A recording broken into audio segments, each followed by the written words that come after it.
Bonjour, Monsieur Belzile. Bienvenue, Monsieur Germain Belzile. Vous êtes de l'Institut d'économie appliquée au HEC à Montréal, c'est bien ça? Vous êtes accompagné de, j'espère de bien dire votre nom, Vincent Geloso. Exactement, vous avez bien eu. Oui, probablement quand c'est vous qui le dites, c'est plus chanté. Vous êtes chargé de cours en économie au HEC à Montréal également. Exactement. Alors, merci, merci de vous être présenté ici et bienvenue.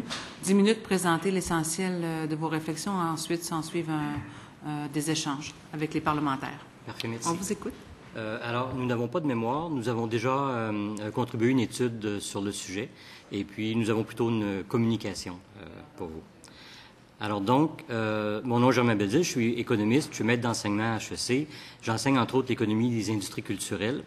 J'ajouterais que je suis le seul non-artiste de ma famille. Alors même si je suis économiste, je m'intéresse tout de même à la culture et aux arts. Mon collègue Vincent Geloso est aussi doctorant à la London School of Economics. Ça vaut, je pense, la peine de mentionner. Tout d'abord, donc, merci de l'invitation à témoigner à la Commission parlementaire de la culture et de l'éducation. Bien qu'elle soit coûteuse pour nous, personne ne paie nos frais de déplacement, contrairement à la situation des nombreux groupes de pression bien organisés et contrairement à ce qui se passe au niveau des commissions fédérales aussi. Nous sommes heureux tout de même de répondre à votre demande. D'entrée de jeu, nous pouvons dire que nous nous opposons à une réglementation du prix du livre neuf. Les raisons de notre opposition sont multiples. Trois raisons, en fait, ressortent, et on va se partager ici la parole. Premièrement, je crois que nous prenons le parti de ceux qui lisent et non pas celui de certains commerçants du livre qui désirent améliorer leur position concurrentielle. Une évidence s'impose, et ça, c'est quelque chose qui va peut-être choquer les gens, mais une réglementation du prix du livre neuf, telle qu'elle semble envisager, vise la formation d'un cartel. Et la loi sur la concurrence du Canada est très claire à ce sujet. Alors, je vous lis l'article 45 de la loi fédérale sur la concurrence. Complot, accord ou arrangement entre concurrents. Commettre une infraction quiconque avec une personne qui est son concurrent à l'égard d'un produit, complote ou conclut un accord ou un arrangement, soit pour fixer, maintenir, augmenter ou contrôler le prix de la fourniture du produit. Alors, écoutez, il y a d'autres éléments, mais ici, dès qu'on s'entend pour fixer un prix, c'est quelque chose qui est considéré comme illégal au Canada. Maintenant, c'est illégal dans le domaine de la construction, c'est illégal dans le domaine de l'essence. Évidemment, dans le domaine du livre, c'est pas différent. Maintenant, si une loi québécoise permettait de fixer le prix du livre ou de réglementer le prix du livre, ce qui revient à la même chose, ça ne serait plus illégal, évidemment, mais je ne crois pas que ça serait plus légitime pour autant. Il faut être conscient, donc, qu'on est en train de faire quelque chose qui, normalement, dans la société, n'est pas accepté et n'est pas considéré comme légitime. Il faut aussi comprendre qu'un des meilleurs exemples qu'il n'y a pas justement de ces pratiques collusoires, c'est justement le cas de la France. Dès que le prix unique du livre est passé en France, les prix ont commencé à augmenter 25 plus rapidement que l'inflation, et ça jusqu'en 1995. Après, les éditeurs ont décidé de stabiliser les prix au niveau de l'inflation. Ils ont juste suivi le rythme général des prix. Donc, un peu ce qui s'est passé, c'est que tout le monde a augmenté les prix. On a fait le party sur le dos des lecteurs, puis après, on a laissé ça au niveau que c'était. Puis ici, le meilleur exemple, c'est de regarder qu'est-ce qui se passait avant le prix unique du livre. Avant que le prix unique du livre, les prix en France avaient augmenté seulement 5 plus vite que l'inflation au lieu de 25. Donc, ça vous donne une idée d'à quel point les lecteurs ont été abusés par, justement, la position oligopolistique qu'il y avait dans l'industrie puis qui a été offerte par force de loi. Et c'est aussi pour ça quand on regarde les sondages et les enquêtes européennes sur le sujet, la lecture en France diminue. Puis dans cet élément-là, quelque chose qu'il faut comprendre, c'est que quand on augmente le prix de quelque chose, la consommation diminue. Le prix unique du livre va réduire les rabais, va donc conduire à une hausse des prix moyens. Et si le prix moyen augmente, les ventes vont diminuer. C'est pas très sorcier. Mais ce qu'il faut comprendre, c'est qu'il risque de diminuer par un pourcentage nettement plus important que celui qui va être l'augmentation de prix. Pour les nouveautés, généralement, dans le cas des États-Unis ou de la Norvège, on estime qu'à peu près chaque augmentation de 1 s'accompagne d'entre quelque part une diminution de 2 à 3 des ventes. Ça veut dire que si on devait augmenter demain le prix du livre de 5 si c'était ça l'effet sur la hausse, 5 de hausse de prix, ça serait quelque part entre 10 et 15 de réduction de vente de livres. Ça, c'est pour vraiment les nouveautés. Puis ça exclut justement des livres que les gens doivent acheter obligatoirement ou, par exemple, des livres scolaires qui sont souvent inclus dans les statistiques, tels que l'IRIS le fait d'une certaine manière récemment, et aussi les livres religieux aussi qui ont une très forte et qui ont un effet contraire. Et ce qu'il faut comprendre, c'est que ça va justement, une hausse de prix va réduire la demande de livres. Et cette demande de livres-là va tomber sur la population québécoise qui est la plus socialement vulnérable, les moins instruits et les moins riches. Il faut considérer qu'au Québec, il y a 25 de la population, 26 pour être plus précis, qui n'a aucun diplôme, ce qui compte 14 en Ontario, 17 dans le reste du Canada dans l'ensemble. On s'entend pour dire que le groupe qui va être affecté le plus par une hausse du prix du livre, ça va être pas les gens avec énormément d'éducation, ça risque d'être des gens qui sont déjà peu disposés à lire. Et c'est au Québec qu'on est déjà dans une situation plus précaire que dans les autres provinces. Et ce qui va se passer, c'est que les gens, qui sont déjà peu disposés à lire, vont changer leur consommation vers d'autres produits culturels. Alors, par exemple, au lieu d'acheter du Kim Thuy, ils vont acheter Céline Dion. Au lieu d'acheter du Michel Tremblay, ils vont acheter du Lady Gaga. Fondamentalement, c'est ça qui va se passer. La culture québécoise ne s'en portera pas le mieux pour autant. Germain?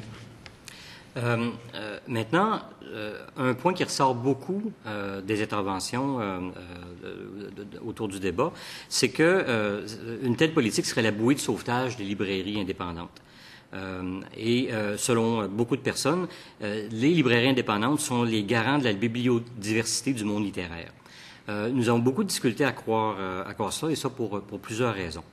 Dans le monde anglo-saxon, l'offre de titres différents n'a jamais été aussi variée et nombreuse qu'aujourd'hui. Sur Amazon, on trouve plus de 1 million de titres différents. Les petites librairies sont de moins en moins nombreuses, aux États-Unis aussi, mais la diversité et la disponibilité des livres n'ont jamais été aussi grandes. J'ajouterais aussi que le numérique, et on voit difficilement comment, avec la présence de plus en plus importante du numérique, comment les petites librairies indépendantes vont être à l'écart de ça. Mais avec le numérique, on ressort même des livres qui étaient disparus de la circulation. Il est maintenant possible d'obtenir des livres qui ont été mis au pilon ou qui étaient épuisés. Maintenant, le monde du livre, comme d'autres secteurs, vit et vivra des bouleversements. Tout comme les disquaires et les boutiques vidéo sont beaucoup moins nombreux que par le passé, les libraires subissent des pressions provenant des modifications dans les façons de consommer le livre. Aux États-Unis, le livre électronique est sur le point de surpasser le hardback, donc le livre à couverture rigide. La croissance aux États-Unis de la lecture des livres électroniques se fait à plus de 100% par année d'augmentation. Et nous, on a un retard là-dedans. On a un retard pour toutes sortes de raisons. C'est relié au modèle d'affaires. Mais n'allez pas croire qu'on est isolé de ça. Au contraire. Et pour cette raison-là, on pense que c'est un peu un combat d'arrière-garde que d'essayer de protéger les petits libraires. Ajoutons que les sites des distributeurs donnent des conseils en fonction des habitudes de lecture des lecteurs. Et ajoutons que sur le site d'Amazon, par exemple, il est possible d'avoir des critiques de n'importe quel livre, ce qu'un libraire ne peut pas faire. Un libraire peut peut-être conseiller les quelques centaines de livres qu'il a lus, mais il ne peut pas donner des conseils sur 10 000 livres, 15 000 livres, 50 000 livres, par exemple. Et je crois que tout comme les gens se sont adaptés au changement et qui se vendent de moins en moins de disques, il y a à peu près plus de disquaires aujourd'hui, de la même façon, les gens s'adaptent à des changements technologiques. Et bon, c'est ça. Nous croyons donc que c'est un combat d'arrière-garde. Maintenant, est-ce que les libraires indépendants ou certains libraires indépendants vont continuer à vivre? Bien sûr, tout comme il existe encore des disquaires indépendants, ils vont devoir cependant se bâtir une niche ils vont être obligés de continuer à offrir des services et peut-être un entre-gens aussi qu'on ne trouve pas ailleurs. Mais le secteur des petites librairies n'est pas un secteur qui est promis à non seulement seulement à une expansion, mais même à un maintien, tout simplement parce que les gens changent leur façon de consommer. Maintenant, tout comme il y a toujours des bouchers indépendants qui vivent en raison du service particulier qu'ils offrent, qui n'est pas disponible dans une grande surface, bien, les petits libraires vont continuer à vivre aussi, mais ils vont vivre parce qu'ils offrent quelque chose d'intéressant, pas parce qu'on les protège à l'aide d'une loi. En conclusion, tout comme on n'oblige pas tout le monde à payer les prix des boucheries fines quand ils s'achètent de la viande, mais de grâce, n'obligeons pas les lecteurs à payer plus pour leurs livres et laissons les consommateurs qui sont sensibles au prix acheter à fort rabais et laissons les gens qui sont mordus de livres et qui cherchent des livres qui ne sont pas disponibles dans les grandes surfaces continuer à fréquenter les librairies. Donc, je pense qu'une des grandes questions qui se pose ici, je vais terminer là-dessus, c'est qu'est-ce qui nous intéresse ici? Est-ce que c'est promouvoir la culture et la lecture ou est-ce que c'est promouvoir les intérêts d'un groupe de marchands, un groupe de gens qui ont quelque chose à vendre? Alors, merci. Messieurs, je vous remercie. On vous remercie. Sans plus tarder, je cède la parole au ministre de la Culture et de la Communication. Messieurs, bonjour. Merci d'être là. Merci d'avoir accepté au prix de vos propres sous de venir ici partager vos réflexions, votre vision sur la question qui nous occupe ici aujourd'hui. Toutes les perspectives entourant cet enjeu, de lecture entourant cet enjeu, sont enrichissantes, éclairantes. Mais pour nous situer un peu, et pour me situer moi-même, je souhaiterais savoir si vous avez suivi les négociations récentes et qui ne sont pas encore terminées entourant l'entente de libre-échange entre le Canada et l'Union européenne. Avez-vous une position relative à l'inclusion ou à l'exclusion du volet culturel dans ces négociations-là? N'importe quoi, ce qu'il faut comprendre, c'est que l'industrie du livre est une industrie incroyablement dynamique sur le plan international. Et si ça permet l'inclusion dans le marché québécois de davantage de livres qui viennent de l'étranger, c'est tout à fait à valoriser. Surtout que quand on regarde prix pour prix les livres qu'on pourrait acheter, je vais vous donner un exemple. Celui-là que j'ai acheté moi-même, c'est un livre qui s'appelle Rome's Last Citizen, qui est une magnifique biographie du sénateur romain Cato. Vraiment incroyable sénateur de la fin de la République romaine. Je l'ai acheté ici au Indigo à Montréal pour 32 $. Il est vendable aux États-Unis pour 12 $ US.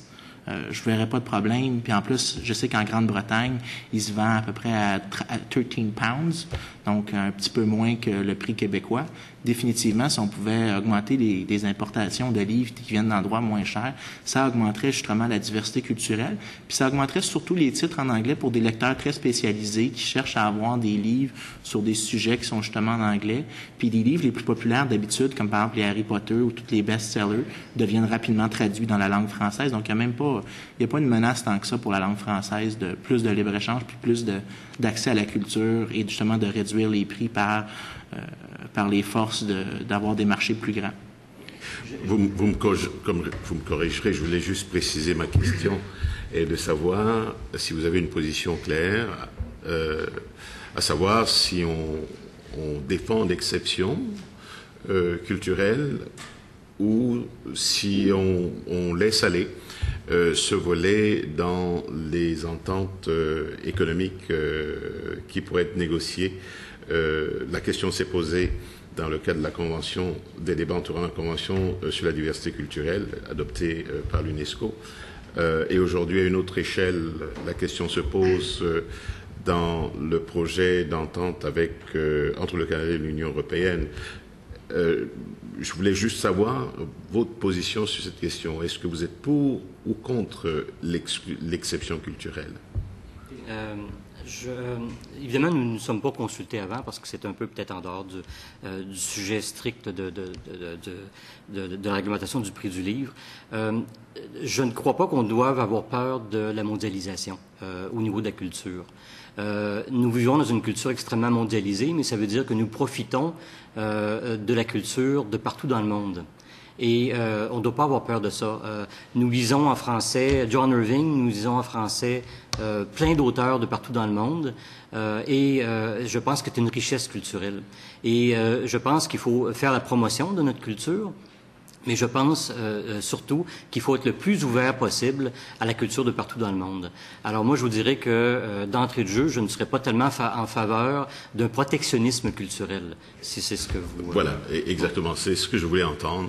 Donc ça me permet de vous lire avec clarté. Ce n'est pas une critique, ma posture est totalement objective ici. Mais c'est juste pour savoir où... vous vous situez sur l'échiquier idéologique, je dirais. Vous savez que la Convention sur la diversité et la promotion des expressions culturelles est une convention qui a été, en fait, et je le dis en toute humilité, l'œuvre du Québec, parce que nous comptons pour 2% de la population en Amérique du Nord, 2% de parlants français, et que la question identitaire en est une de fondamentale, et que des efforts, tout parti confondu, depuis des lustres au Québec, les efforts investis pour la protection de cette identité sont pléthores dans toutes leurs déclinaisons depuis toujours. Ici, aujourd'hui, on est en train de débattre d'une proposition qui viendrait, selon le milieu de l'industrie du livre, atténuer la glissade dramatique du réseau des librairies du Québec, qui, cela soit dit en passant, assure un service qu'on ne retrouve nulle part ailleurs sur le marché. Ce sont des hommes et des femmes doués d'une expertise qui participent à la promotion du livre et donc à la culture et au renforcement de l'identité, compte tenu du fait que cette promotion contribue d'une manière ou d'une autre tout espèce de milieux confondus, je parle des grands centres, des régions éloignées ou proches, cette expertise, s'il advenait qu'elle se perde en chemin, c'est une portion substantielle d'un mur de notre identité qui en souffrirait à terme. Est-ce que vous êtes conscient de ça? Écoutez, j'ai une réponse, premièrement, une réponse d'ordre général sur l'esprit de notre commentaire. Il faut comprendre qu'une culture, ça respire à l'air libre. Si on la réglemente, on empêche la découverte de nouvelles identités, la métamorphose de qu'est-ce qui nous définit comme peuple, puis dans lequel les individus peuvent se reconnaître justement en ayant une multitude de choix dans lequel ils se reconnaissent et peuvent justement se métamorphoser. Puis quand on tue notre culture en la régimentant par des bureaucrates et des entrepreneurs politiques, le lobby d'avoir un prix unique du livre, c'est un lobby pour sauver une mesure qui ne va pas réussir. D'ailleurs, on le voit, le déclin des petites librairies est commun à tous les pays occidentaux. C'est pas le prix unique qui va le renverser, mais c'est surtout un avantage pour quelques personnes qui, eux, en mettant un beau voile sur leurs propositions, fondamentalement, vont bloquer l'accès à la culture, à des gens qui sont déjà peu disposés à lire, les gens qui sont les plus éduqués, les gens qui veulent lire énormément maintenant, qui ont des goûts très, très, très raffinés, qui sont des goûts de niche, vont trouver des manières d'accéder à leurs livres. Et c'est ce marché-là que les petits libraires, si au lieu d'être des entrepreneurs politiques, étaient des entrepreneurs de marché, essaieraient de satisfaire et de satier. Maintenant, si on veut vraiment une culture qui respire, c'est justement de permettre le plus de place à la concurrence. Le prix unique du livre, ce que ça va faire, c'est que ça va bloquer, comme je le dis, le marché, l'accès aux livres à des gens qui sont déjà peu disposés à lire. Puis, des gens comme moi qui lisent, je lis 40 livres par année à peu près, j'arrête pas de lire. J'ai 4000 livres dans ma bibliothèque, j'arrête pas d'acheter, je suis un malade de ça.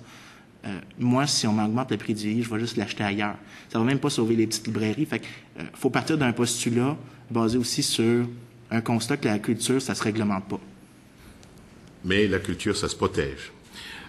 C'est le cas du Québec. N'eût été de ce réflexe depuis des générations, il est possible que l'acculturation ait grugé le collectif québécois. On a un sociologue à côté de nous, il peut nous élaborer cela, mais j'ai pas beaucoup de temps. J'irai un peu plus loin dans cette voie. Pensez-vous sérieusement que, et on est dans des hypothèses là, réglementer le prix plancher du livre neuf, physique ou numérique, pendant 9 mois, en contenant les variations d'escompte à l'intérieur de 10%, pourrait tuer l'industrie du livre? Va réduire les ventes pour des gens qui sont déjà peu disposés à lire. Ceux qui achètent chez Walmart, ceux qui achètent chez Costco. Puis j'aimerais ça qu'on arrête aussi, j'ai entendu des fois dans les médias des commentaires sur les livres qui sont vendus dans les Costco puis les Walmart. Chez Walmart se vend l'histoire du Québec par les nuls par Éric Bédard, la biographie d'Abraham Lincoln écrite par Doris Keating, l'histoire des religions du monde, une biographie des rois de France. Donc, c'est pas la culture va pas être endommagée de rendre justement ces livres-là accessibles à des prix modiques à des gens qui sont normalement peu intéressés par la lecture. On peut parler de protéger notre culture, puis je suis d'accord avec ça, mais protéger notre culture en la bloquant à un groupe de gens qui ne l'ont pas déjà. Rappelons qu'un quart des Québécois n'a aucun diplôme, ce qui est moins que partout au Canada. Clairement, c'est pas une politique qui, justement, protège notre culture à toute fin pratique. Ça l'élitise un petit peu. Je voudrais juste peut-être ajouter un petit point là-dessus. Les Québécois dépensent en moyenne 81 $, les adultes, 81 $ par année en livres. On n'est pas des grands lecteurs. Et je pense que toute politique qui fait monter le prix du livre par rapport à celui qu'on aurait pu avoir, c'est une politique qui n'est pas positive. Et je pense qu'il faut revenir à la question fondamentale. Qu'est-ce qu'on veut défendre ici? Est-ce que c'est la lecture ou est-ce que c'est des producteurs? Et moi, je pense que nous nous rangeons résolument du côté des consommateurs de la lecture, de ceux qui veulent pratiquer la culture et non pas de ceux qui veulent la produire. Et la raison d'ailleurs pour laquelle ils se vendent des livres, c'est pas pour des producteurs, c'est pour les gens qui lisent. C'est eux qu'on doit garder en tête en premier. Oui, mais on peut avoir un regard holistique sur la question. À la fois défendre ceux qui sont moins enclins à lire, ceux qui sont issus de milieux démunis, et aussi ceux qui font la promotion par leur expertise, puisqu'on parle d'un volet spécifique de la chaîne du livre au Québec, les librairies traditionnelles, fragilisées en l'occurrence. Je vous poserai une autre question. Elle est simple et brutale. Est-ce qu'il faut laisser mourir les librairies indépendantes? Je ne crois pas qu'elles vont mourir. Je crois qu'il va y en avoir moins. Tout comme il y a moins de producteurs dans toutes sortes de domaines aujourd'hui par rapport à il y a 50 ans. Il y a moins de petites boucheries, il y a moins de disquaires. Les disquaires sont à peu près disparus. Les gens n'écoutent pas moins de musique. Les gens se fournissent en musique au magasin iTunes ou dans les grandes chaînes. Je pense que la musique se porte bien au Québec et je pense que c'est ça qu'il faut regarder avant tout. Je pense que c'est pas l'intérêt d'un groupe bien particulier qu'il faut examiner. Maintenant, les petits libraires, ils vont continuer à exister, mais seulement s'ils sont capables de trouver un modèle d'affaires, seulement s'ils sont capables de trouver une niche qui va faire en sorte que les gens veulent acheter chez eux plutôt que d'acheter ailleurs. Et s'ils sont débrouillards, s'ils peuvent le faire, ben moi je suis certain que des librairies comme par exemple à Montréal, Olivieri, Zone Libre, à Québec Pantoute, vont continuer à vivre, seront ici encore dans longtemps, vont survivre. Maintenant, est-ce qu'il y a de la place pour autant de librairies que dans le passé? Je suis sûr que non, tout simplement parce que les gens consomment autrement maintenant. Et je pense que c'est un combat d'arrière-garde. Je pense que même si on passe cette loi-là, le déclin des petites librairies va continuer au Québec. Merci. Député de Bonaventure. Merci, Madame la Présidente. Bonjour, messieurs. C'est très intéressant. J'ai un de mes anciens profs qui disait le maximum d'intégration à l'économie internationale amène un maximum de désintégration des économies locales. OK? Et de ne pas réglementer, ou à tout le moins agir, peut amener, je dirais, des conditions très difficiles pour les libraires, mais faciliter Amazon. Donc, on a des choix quand même politiques à faire. Et là, c'est l'objet de notre discussion. Et est-ce qu'on est prêt à perdre aussi l'expertise des libraires? Est-ce que, puis on peut aller dans des questions plus fondamentales. Qu'est-ce que la culture? À quoi ça sert? Est-ce que c'est une marchandise que l'on consomme comme des beignes ou je ne sais pas quoi, ou c'est quelque chose qui transcende l'aspect de consommation puis qui permet à une nation de se projeter dans le futur? C'est un moteur, puis je ne veux pas rentrer dans un discours anthropologique, mais la fonction de la culture, c'est de nous adapter au monde qui nous entoure, aux défis, à faire émerger des idées nouvelles, etc., etc. Je ne rentrerai pas dans le détail. Mais j'aimerais vous entendre sur ça, entre autres sur le maximum d'intégration. Vous me dites qu'il ne faut pas être contre la mondialisation, mais il faut faire attention aussi.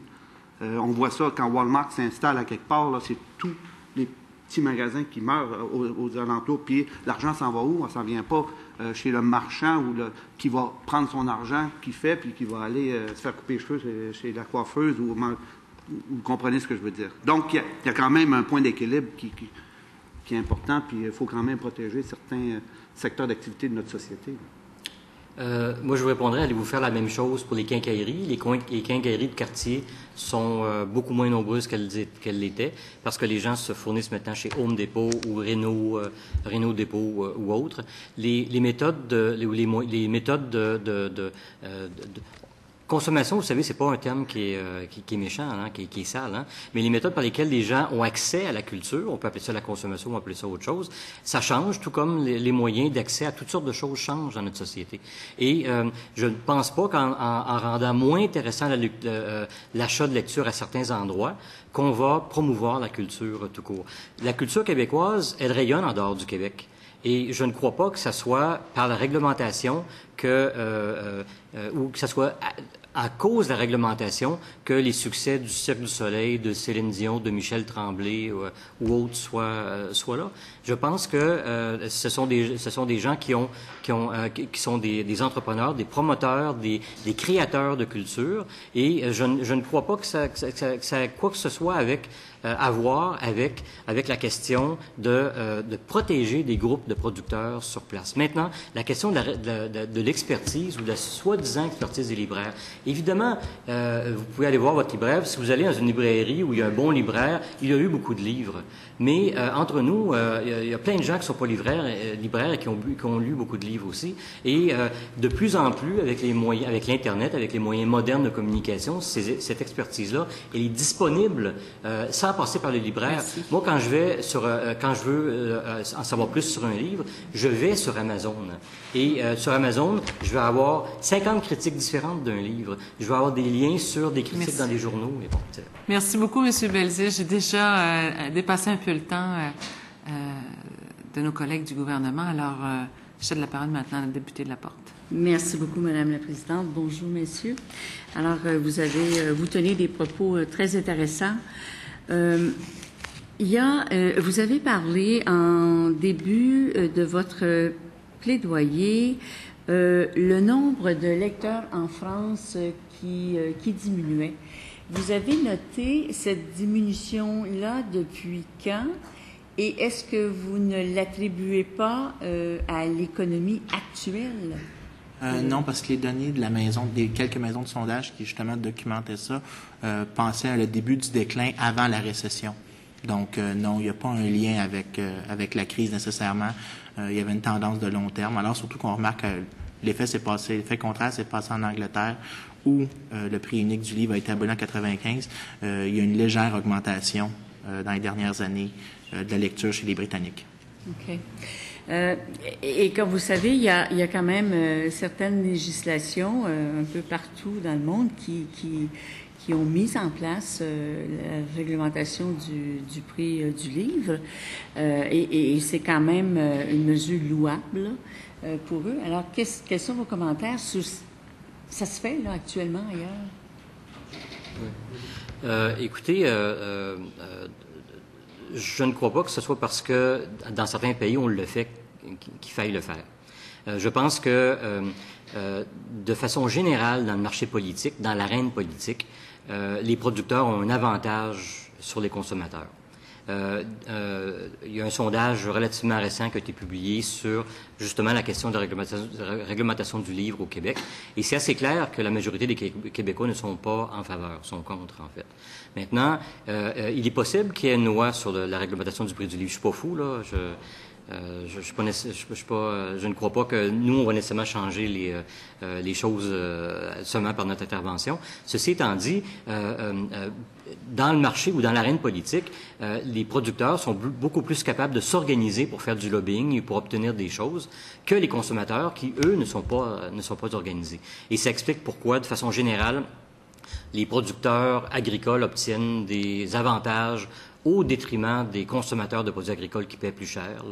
Ça explique pourquoi les producteurs réussissent à obtenir des tarifs douaniers, par exemple, qui vont faire monter tous les prix et les consommateurs vont payer plus cher. Alors, je pense qu'il y a tout simplement, dans l'arène politique, un avantage naturel pour les producteurs qui peuvent obtenir des avantages comme ça pour réduire la concurrence. Vous avez mentionné tantôt que le nombre de librairies va continuer à fermer. Il va y avoir encore des fermetures. Et d'après vous, est-ce que c'est le numérique qui s'en vient remplacer le livre papier? Vous avez l'air convaincu là, quand vous dites ça. J'aimerais vous entendre là-dessus. Moi, je ne crois pas que le livre papier va disparaître pour un bon moment. Mais la part de marché du papier est amenée à diminuer. Dans le monde francophone, on a un problème qui a été mentionné par les gens qui sont venus avant. Il y a souvent pas beaucoup de différence entre le prix de vente du numérique et du livre papier. Chez l'éditeur français, par exemple, quand on se donne la peine d'essayer d'aller acheter sur un site web d'une maison d'édition française, par exemple, il n'y a souvent pas de différence ou très, très peu de différence, 5 % de différence peut-être, entre la version papier et la version numérique. Dans le monde anglo-saxon, il y a souvent une différence beaucoup plus importante. Je pense que le modèle d'affaires aussi chez les éditeurs francophones pour le numérique n'est pas à point. C'est très compliqué. Ma belle-mère, qui a 90 ans, par exemple, elle peut pas aller sur un site web, acheter un livre et le faire passer par un logiciel Adobe, etc., etc. Le modèle d'affaires d'Amazon, c'est très simple. Hein? Vous pesez sur « Acheter » et puis c'est sur votre liseuse automatiquement. Alors, je pense que il y a des raisons pour le retard numérique du monde francophone et du Québec en particulier, mais je pense que l'avenir est prometteur pour le numérique. Et ça, c'est quelque chose qui va coincer à long terme tous les vendeurs de livres papier, y compris les petits libraires. Vous êtes d'accord avec le pourcentage que vous avez entendu probablement, là, qui s'est dit dans le livre numérique? Est-ce que vous êtes d'accord avec le pourcentage qui a été mentionné, qu'on serait à environ une moyenne de 5 %? Est-ce que vous avez regardé ça ou... Ici, c'est tout petit, ça n'y a aucun doute. Maintenant, dans le monde anglo-saxon, aux États-Unis, le numérique va dépasser dans les prochaines années le papier, ça n'y a aucun doute là. D'ailleurs, cette année, en 2013, le numérique va dépasser les livres à couverture rigide. Pas les livres moins chers, là, ça va prendre un petit moment encore. Mais les livres à couverture rigide, c'est cette année que ça se fait, le dépassement. Je vous remercie beaucoup, monsieur. Merci, Mme la Présidente. Merci beaucoup, Mme la députée de la Porte. Mme la députée de Montarville. Oui, merci beaucoup, Mme la Présidente.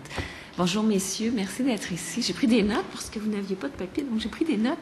Et d'entrée de jeu, vous avez parlé du fait, et c'est l'avocate en moi qui a réagi, du fait que si cette réglementation si elle passait, et qu'elle ferait en sorte qu'on éliminerait les très gros rabais qu'on connaît chez certains gros commerçants, cette mesure équivaudrait à du cartel. Pouvez-vous élaborer? Écoutez, un cartel, c'est une tentative par des producteurs de fixer le prix de ce qu'ils vendent. Et c'est comme ça que la loi définit un cartel. Et si le législateur fixe le prix, ou fixe les rabais maximum, il fait exactement ce qui serait interdit à des producteurs de faire par eux-mêmes en s'associant, par exemple, pour s'entendre sur les rabais maximum. Si les producteurs s'entendaient sur un rabais maximum, ils seraient sujets à des poursuites criminelles. Et la loi est très claire, l'article 45 dit 14 ans de prison, 25 millions d'amende maximum pour ça. C'est un acte criminel. Et on poursuit les producteurs d'essence ou les vendeurs d'essence quand ils le font. devant la commission Charbonneau, on le voit, il y a des gens qui vont sans doute être poursuivis parce qu'ils se sont entendus pour fixer des prix, mais c'est pas différent dans d'autres secteurs, le secteur du livre aussi. Et c'est pour ça que je disais tout à l'heure que, évidemment, une loi ferait que ça serait pas un acte criminel, ça serait même obligatoire de le faire. Mais je ne crois pas que ça rendrait cette action-là légitime pour autant. Si on pense qu'un cartel, ce n'est pas légitime, ben, ce serait pas plus légitime de fixer des prix dans le domaine avec une loi. Et si je comprends bien le cœur de votre intervention, c'est qu'il y a des lois du marché qui s'appliquent et que malheureusement, certaines librairies indépendantes en seront victimes dans la mesure où elles ne peuvent s'adapter aux lois du marché, que c'est pas nécessairement la faute des grandes surfaces qui vendent avec de gros rabais. Tout à fait. Écoutez, j'ai mentionné tantôt les boucheries, j'ai mentionné les disquaires. Il y a un petit moment, on allait acheter nos micro-sillons et puis ensuite nos CD chez les disquaires. Mais j'ai sondé mes étudiants ce matin, je donnais un cours de MBA ce matin, je leur ai demandé combien d'entre vous achetaient encore des CD. Ils sont partis à rire. Personne n'achète de CD, ils achètent tous maintenant sur iTunes ou quelque chose d'équivalent. Les façons de consommer changent. Et je pense que le problème majeur des petits libraires, c'est ça. Et je pense que ils cherchent une bouée de sauvetage. Puis la bouée de sauvetage, c'est de rendre l'achat de livres dans les grandes surfaces moins intéressant. Mais je pense que ce n'est qu'une bouée de sauvetage temporaire et je pense que ça va se faire au détriment de la lecture, surtout chez les gens les plus vulnérables. Évidemment, prenons Mathieu Bock-Côté, par exemple. Je suis certain qu'il achète ses livres dans une librairie et puis en plus, il doit en acheter pour des milliers de dollars par année. Lui, il ne sera pas touché par ça.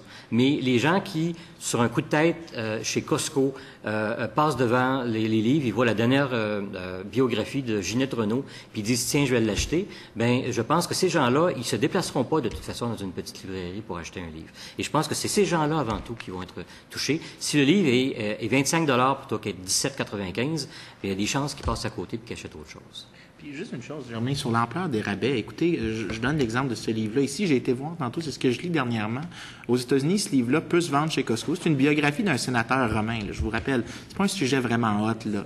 C'est pas léger, c'est pas léger. C'est pas une lecture légère. Le rabais moyen aux États-Unis sur ce livre-là, là, c'est entre 30 et 50 %.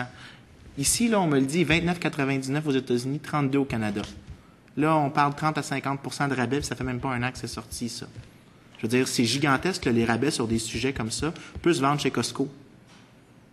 OK, donc je vous dis, là, c'est quelque chose, c'est rendre accessible des morceaux de culture à des gens qui sont déjà peu enclins à le rendre, puis à des prix vraiment très modiques. Je pense que ça, c'est le point le plus important de la défense de notre culture, c'est de la rendre accessible à tous au plus bas prix possible. Messieurs, je vous remercie beaucoup. Messieurs, merci beaucoup. C'est avec vous qu'on termine notre journée d'audition. Je vous souhaite un bon retour. Merci encore de vous être déplacés. À vous tous aussi à l'arrière, merci. Chers collègues, bonne soirée et on reprend nos travaux lundi le 26 août à 14h.